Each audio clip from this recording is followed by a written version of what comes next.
For as long as I can remember, I've always wanted to go to another country and meet people. When I was in the 6th grade, and my aunt did a Fulbright, and it just opened my world as a 6th grader. My mentor teacher, who had been a Fulbright Teachers for Global Classrooms, probably about, I know it's been more than 10 years ago.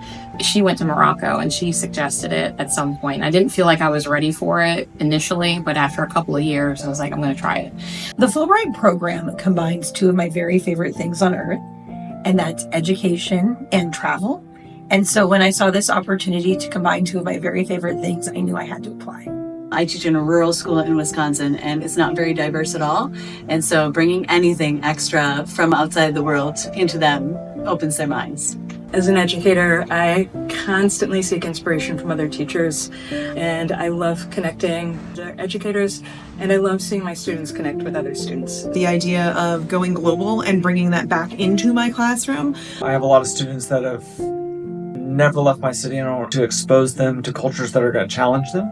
I said I absolutely have to visit another country, see and learn from what they have, because I am a lifelong learner. I applied for Fulbright because I have been teaching for over 30 years. I know it looks super young. And between being a senior teacher, COVID, I was wiped out. I was feeling really depleted and felt like I needed something exciting and new and revitalizing. And I started to hear about some of these opportunities. I said, you know what, someone's got to get it. Why not me? I am so excited about meeting students and learning from them. I just can't imagine 50 students in a class. Like, do they have a periodic table even hanging on the wall? I don't know. I want to see the students learning and what that looks like in Senegal. I think it's going to be fascinating just to see how different it is, but also the similarities between students in Senegal and the students in America. My students are really excited for me to go and then hear back from the Senegalese students. And I want them to see that students are students wherever they are. Seeing their engagement strategies in action. I'm most excited to actually meet my host teacher in person and to see Sandery. Just to see how they do it. I mean, it's so different than what we have between class sizes and kind of the philosophy behind education. And I think I'm just curious to see how they do it, what new tricks I could pick up to add to my bag. Those moments in a classroom where what happens is so foreign to my own that it is just an entirely new experience. And those aren't things I could predict, but things I'm extremely looking forward to. The awkward moments where I'm exposed to a new culture and I roll with it and I have fun doing so.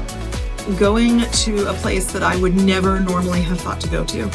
Before Fulbright, I honestly had no idea where Senegal was on the map, and I'm really excited to learn about a culture and to be in Africa, a place I had never thought I would be in my life.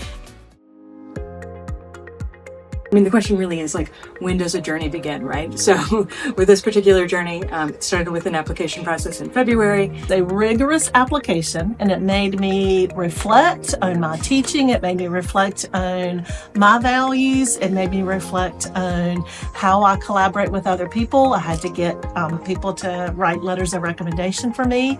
That's always a humbling endeavor. So even if I didn't get it, that was worth it. Notifications in August. Full fall of coursework.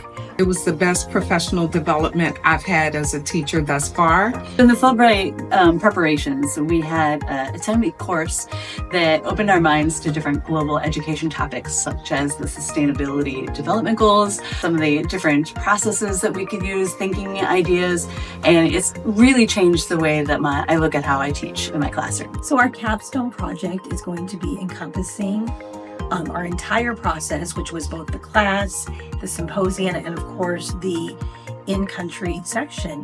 And as we're going around in Senegal, we're going to be working around an essential question. So this is a question as an educator that you want to learn more about, that's helping guide your work and the interactions that you're having within the community and at the schools. Followed by finally getting the country placement in December, followed then by a Global Education Symposium in DC in February, where everybody came together. We got to meet the teachers of the online course, all of the other people in the cohort, the people who work at IREX. Meeting all the other teachers that are Fulbrighters It is an incredible opportunity to meet other like-minded individuals who care about some of the same things you care about. Kind of like revitalizes the passion that is teaching. And then finally prepping for the experience. That's, getting your host teacher's name and info. We found out who our host teacher would be in the spring, and we were able to do some video calls with him and kind of talk about what were our goals for the trip. We communicated via WhatsApp. I've never done that before, so that was new for me. And I would say our host teacher doesn't sleep, because it doesn't matter what time I send him a message, he is right on it, super accommodating, and I think he's just so open to the experience. It's been really great. It's worked out really well, like getting to meet other teachers and the ones that particularly are going to Cadillac. It's a small group, it's 2 to 3. We've been able to meet since we knew who our group was. We've been meeting once a week on Zoom calls. And then actually being here in country and blogging about your experience. Easily the best PE I've ever done. There's not even a close second choice. Really valuable in building relationships. Relationships I'm probably going to have for a long time, and relationships I'll probably build off of, and it'll help my students in ways that I don't even know yet. I really have felt awkward and quirky as a teacher. My ideas were different, but this Fulbright has really shown me how amazing I am, because I have my people. We are quirky and awkward and lovely and growing and beautiful together.